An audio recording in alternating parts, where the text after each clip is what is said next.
भारत बांग्लादेश सीमा पर तस्करी रोकने के लिए गृह मंत्री अमित शाह का मास्टर प्लान तैयार हो गया। जी हां, त्रिपुरा से शुरू होगा ये खास अभियान। देखिए, तकनीक और जनता के सहयोग से अवध बनेगा सरहद। जी हां, भारत बांग्लादेश सीमा पर लगातार बढ़ती नशीले पदार्थों यानी ड्रग्स की तस्करी और अवैध हथियारों की घुसपैठ को पूरी तरह से रोकने के लिए केंद्र सरकार ने एक बड़ी यहाँ रणनीति तैयार कर ली है।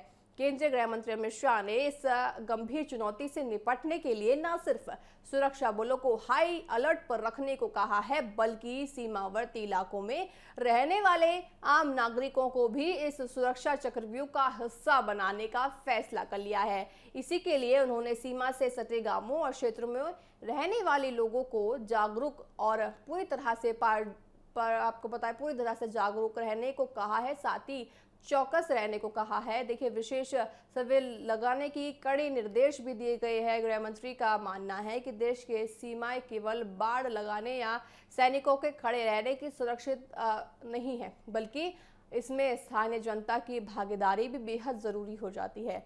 गृह मंत्री अमित शाह ने शनिवार को त्रिपुरा की राजधानी के पास आपको बताया शालबगार के स्थित सीमा सुरक्षा बल यानी बीएसएफ के पूरे मुख्यालय में एक हाई लेवल समीक्षा बैठक की।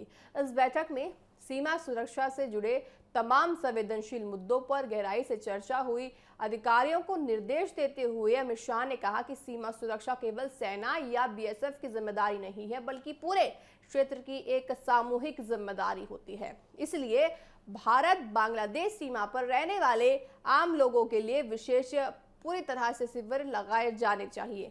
खास बात देखिए ये है कि इन शिविरों में जो स्थानीय पटवारी, राज्य पुलिस के अधिकारी और बीएसएफ के जवान एक साथ मौजूद रहते हैं, ताकि ग्रामीणों को, तस्करों को और पूरी तरह से संदिग्ध गतिविधियों की पहचान करने को तुरंत सुरक्षा बलों को सूचना देने के लिए तैयार किया जा सकता है।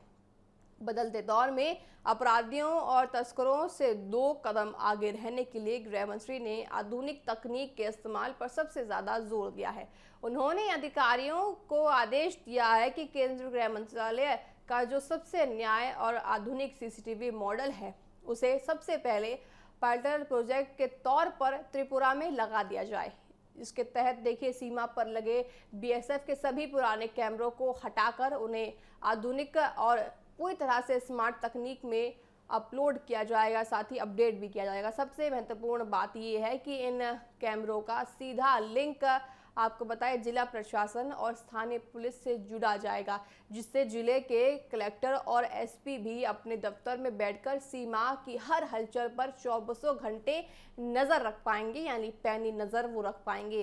इस बैठक में त्रिपुरा के मुख्यमंत्री, राज्य के मुख्य सचिव जेके सिन्हा, पुलिस महानिदेशक डीसीपी अनुराग समेत राज्य के सभी 8 सीमावर्ती जिलों के जिलाधिकारी और कलेक्टर, साथ ही पुलिस अध्यक्ष आपको बताएं शामिल हुए हैं। राज्य सरकार और केंद्रीय एजेंसियों के बीच बेहतर तालमेल बैठाने के लिए अमित शाह ने कई कड़े आर्थिक फैसले भी लिए हैं। उन्होंने साफ कहा है कि केवल ड्रग्स पकड़ने से काम नहीं चलेगा, बल्कि इस अवैध धंधे को चलाने वाले पूरे सिंडिकेट और नेटवर्क को जड़ से खत्म करना होगा।